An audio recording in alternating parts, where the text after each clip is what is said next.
لو هزك الشوق بتجي. تو اس رات کو اللہ تعالیٰ نے مبارک بنایا، اور حدیث پاک میں آتا ہے کہ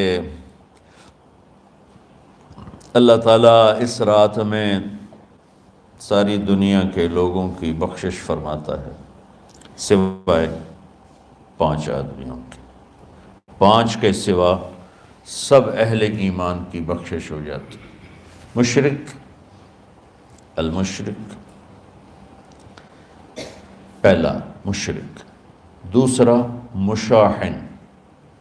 مشاحن کیسے کہتے ہیں؟ دل میں بغض رکھنے والا، کینہ رکھنے والا۔ تیسرا مسبل ازارہ، اپنے پاجامے شلوار چادر کو ٹخنوں سے نیچے تک لے جانے والا، لیکن ایک شرط کے ساتھ کہ وہ تکبر کی وجہ سے ہو، سستی کی وجہ سے ہے، غفلت کی وجہ سے ہے۔ چونکہ جب آپ نے ایک مرتبہ اس کے بارے میں بات کی تو حضرت ابوبکر صدیق نے کہا یا رسول اللہ، میری چادر، عرب چادر باندھتے تھے جیسے ہمارے پنجاب کا لباس چادر تھا، اب وہ کم ہو گئے۔ ہماری تو بزرگ عورتیں بھی اور مرد بھی سب چادر باندھتے تھے، شلوار کا تو کسی کو پتہ ہی نہیں ہوتا تھا ہمارے بچپن میں۔ یہ تو پھر آہستہ آہستہ جب تعلیم آئی تو شلوار دیہاتوں میں بھی اور شہروں میں عام ہو گئی۔ تو اگر وہ اس لیے لٹکا رہا ہے کہ طبیعت میں تکبر ہے، پھر اس وعید کا وہ حقدار ہے۔ اگر ویسے اس کی نیچے جا رہی ہے تو میرا مالک ایسا، وہ تو ہے ہی رحیم و کریم، ہے ہی رحیم و کریم، ہے ہی رحیم و کریم۔ صرف شلوار نیچے لٹکانے سے وہ اتنی شدید سزا دے، اگر اس کے پیچھے تکبر ہے، پھر ہے یہ۔ تکبر نہیں ہے تو انشاءاللہ وہ اس سے محفوظ ہوگا۔ تو اپنی چادر کو لٹکانے والا، لیکن بشرط تکبر۔ کتنے ہو گئے؟ عاق لوالدیہ، ماں باپ کا نافرمان۔ نافرمان ایسا کہ دکھ دینے والا۔ چھوٹی موٹی اونچ نیچ تو ہر بچے سے ہو جاتی ہے، نہیں، جن نے والدین کو ٹکڑے ٹکڑے کر دیا ہو اور ان کو دکھ دے دے دے دے کے ان کا سینہ چیر دیا ہو، چونکہ آپ کہتے ہیں پرزے کرنا کسی چیز کی، تو اپنے دکھ دے کر اپنی بدتمیزی کے ساتھ اس نے ماں باپ کا دل زخمی کر دیا ہو، ایک یہ نہیں معاف ہوتا۔ 5واں مدمن خمر، مسلسل شراب پینے والا، مستقل جو شراب کا عادی ہو۔ ان 5 کو مؤخر کر دیا جاتا ہے۔ معافی نہیں ہونے کا مطلب یہ نہیں کہ اللہ تعالیٰ کبھی معاف نہیں کرے گا۔ معافی نہ ہونے کا مطلب یہ ہے کہ یہ 5 ایسے گناہ ہیں کہ اس کی وجہ سے بخشش رک جاتی ہے۔ اگر وہ شرک سے نکل آئے، وہ کینہ سے نکل آئے، وہ تکبر سے نکل آئے، وہ والدین کی نافرمانی سے نکل آئے، شراب چھوڑ دے، تو ان کی بھی بخشش ہو جاتی۔ جب کوئی توبہ کرے گا فوراً بخشش ہو جائے گی۔ نہ 15 شعبان کی ضرورت ہے، نہ لیلۃ القدر کی ضرورت ہے، نہ بیت اللہ جانے کے ساتھ توبہ کی شرط ہے۔ جہاں بھی وہ بیٹھ کے توبہ کرے گا، جس لمحے میں کرے گا، اسی وقت اس کی توبہ قبول ہوگی اور اللہ اس کے پچھلے سارے گناہوں کو معاف فرما دے گا۔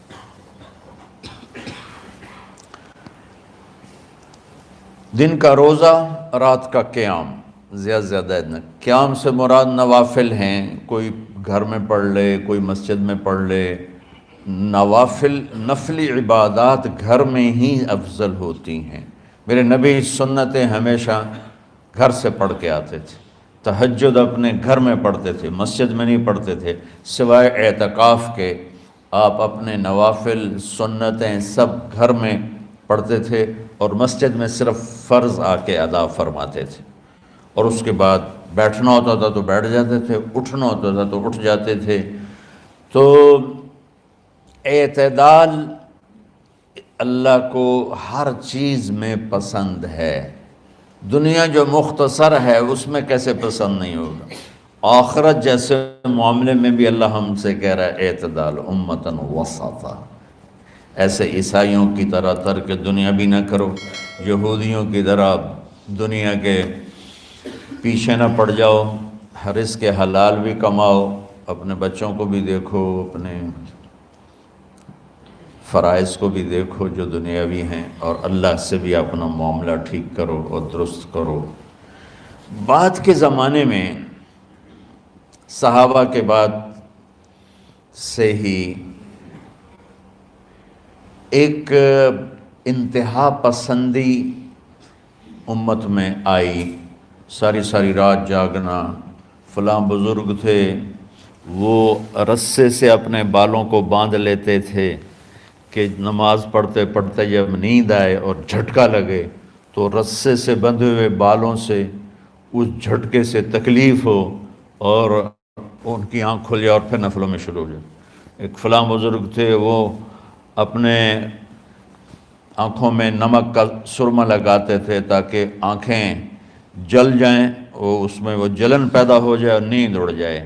یہ ایسے واقعات بھرے پڑے ہیں۔ فلاں بزرگ تھے، انہوں نے 30 سال عشاء کے وضو سے فجر کی نماز ادا کی۔ یہ اپنی جگہ پہ بزرگی ہے، لیکن یہ بھائیو یہ دین ہم پیش نہیں کر سکتے۔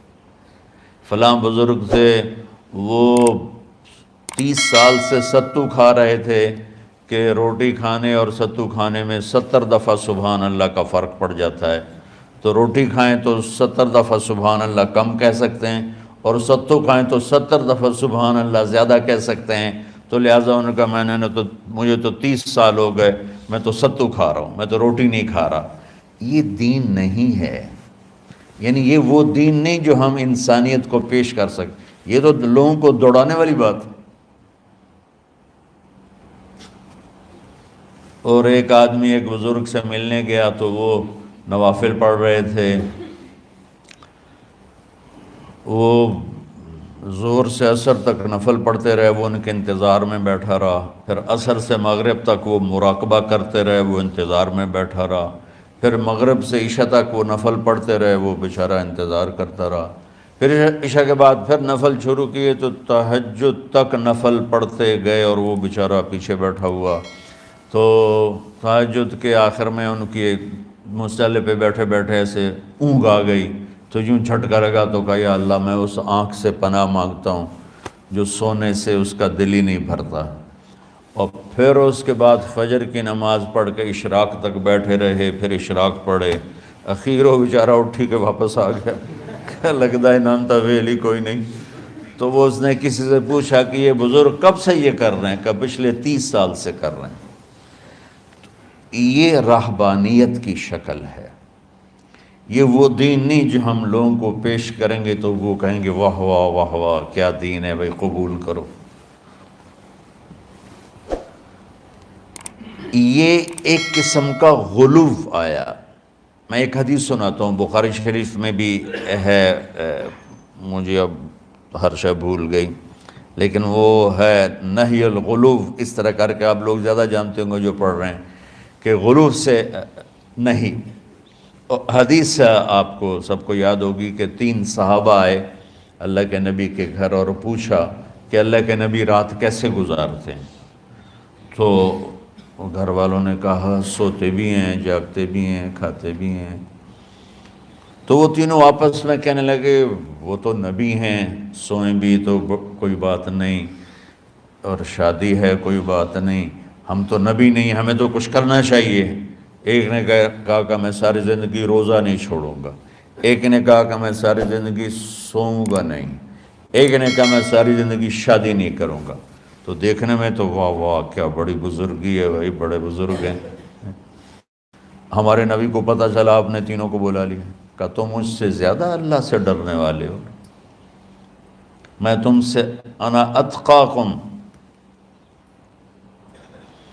یا اخشاکم، الفاظ آپ لوگوں کو زیادہ یاد ہوں گے لیکن مفہوم میں صحیح پیش کر رہا ہوں۔ آپ نے کہا میں تم سے زیادہ اللہ کو جانتا ہوں، تم سے زیادہ اللہ سے ڈرتا ہوں، میں سوتا بھی ہوں، میں کھاتا بھی ہوں، میں روزے بھی رکھتا ہوں، میں چھوڑ بھی دیتا ہوں، میری بیویاں بھی ہیں، میں اپنی بیویوں کے پاس بھی جاتا ہوں۔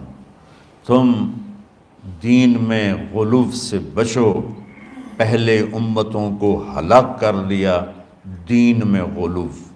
دنیا میں غلو یعنی انتہا پسندی، ایکسٹریمسٹ ہونا، دنیا ہو یا دین ہو، دونوں میں اعتدال بچو، اللہ تعالیٰ کو پسند ہے۔ تو شعبان کے حوالے سے ایک علماء کا طبقہ اتنا رد میں گیا کہ ایسی نفی کر دی کہ جیسے ہے ہی کچھ نہیں، یہ بھی غلط ہے۔ ایک طبقہ وہ ہے جو پتہ نہیں کیا کچھ کرتا ہے شب برات کے نام پر، وہ بھی غلط۔ ساری حدیثوں کو ملا کر روزہ اور رات کا قیام، کہ رات کو اٹھ کے کچھ اللہ کو یاد کر لو۔ اب اس آیت میں بعض مفسرین سے غالباً بھول ہوئی، حامیم والکتاب المبین انا انزلناہ فی لیلۃ مبارکۃ انا کنا منذرین فیہا یفرق کل امر حکیم امرا من عندنا انا کنا مرسلین۔ یہ لیلۃ القدر ہے، انا انزلناہ فی لیلۃ مبارکۃ، یہاں دوسرا لیلہ مبارک رات میں ہم نے قرآن کو اتارا۔ دوسری آیت کو جوڑو، انا انزلناہ فی لیلۃ القدر، ہم نے قرآن کو لیلۃ القدر میں اتارا۔ تو وہ آیت اس آیت کا ترجمہ کر رہی کہ لیلۃ مبارک سے مراد لیلۃ القدر ہے، 15 شعبان نہیں۔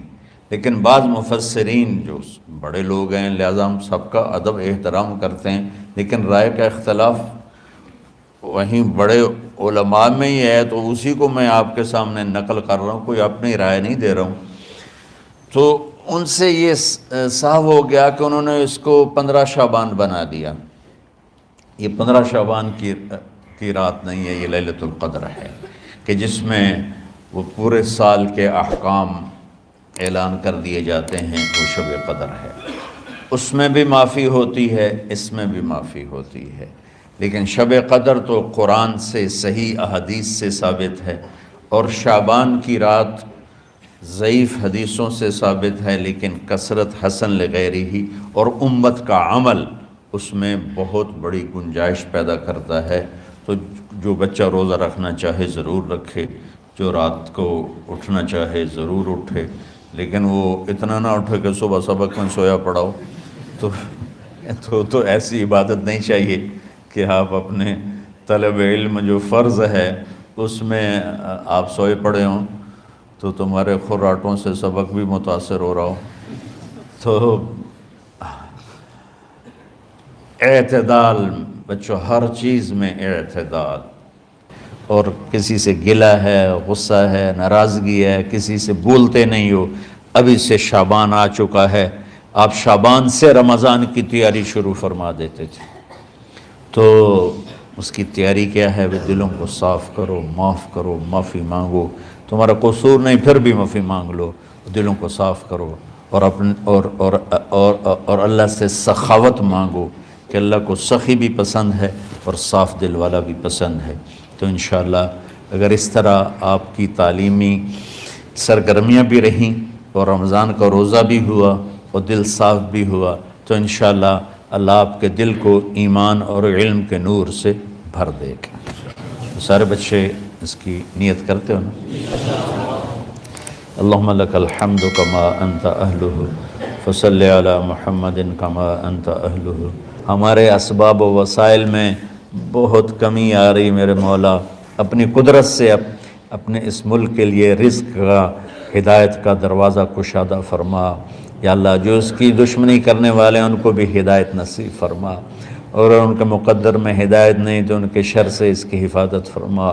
جتنے مدارس ہیں، جتنی خانقاہیں ہیں، جتنے تبلیغی مراکز ہیں، جتنے حفظ کے مکاتب ہیں، ان سب کی حفاظت فرما۔ علماء اہل حق کی حفاظت فرما، علماء اہل حق کی حفاظت فرما۔ یا اللہ، صالحین کی حفاظت فرما۔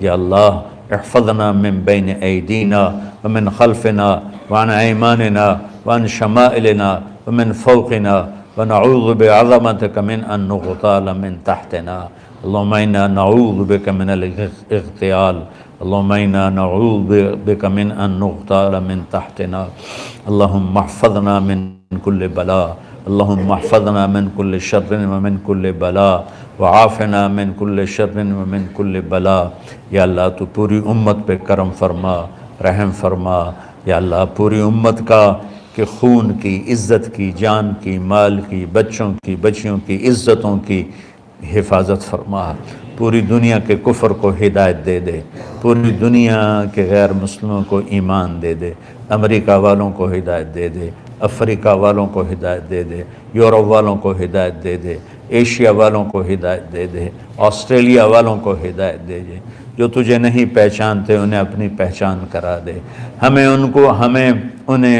ہمیں تو ذریعہ بنا لے ان تک اپنا پیغام پہنچانے کا اور تیرا تعارف کروانے کا تو ہماری زندگی اس کے لیے قبول فرما لے ان بچوں کو قبول فرما لے انہیں ہدایت کے چراغ بنا ہدایت کے سورج بنا ان کو ان کے والدین کو دنیا اور آخرت کی ہر خیر نصیب فرما ان پڑھانے والوں کو اس میں کام کرنے والوں کو دنیا اور تمام شاخوں میں پڑھنے والے پڑھانے والے خدمت کرنے والے کام کرنے والے ان کے بچوں کی حفاظت فرما ان کی دنیا بھی بھلی فرما ان کی آخرت بھی بھلی فرما اور یا اللہ امت کے جوڑنے کا کہ مدرسۃ الحسنین کو ذریعہ بنا دے امت کو جوڑنے کا مدرسۃ الحسنین کو ذریعہ بنا دے یا اللہ جو ایمان پہ تیری بارگاہ میں پہنچ گئے ان کے درجے بلند فرما ان کی قبریں روشن فرما ہم جو پیچھے آ رہے ہیں میں عافیت والی صحت والی سہولت والی زندگی دے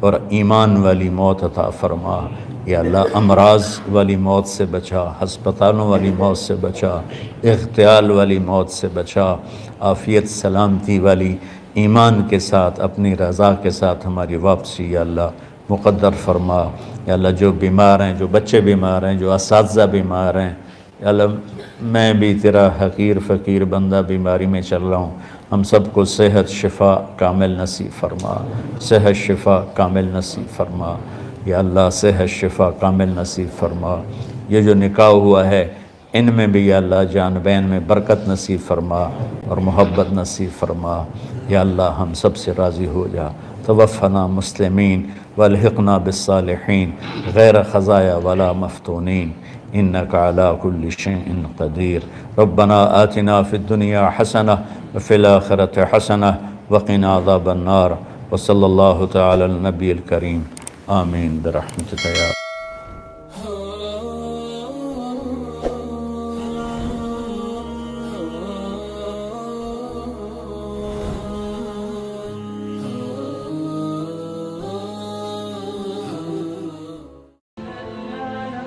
Thanks for watching. Don't forget to like, comment, share and subscribe to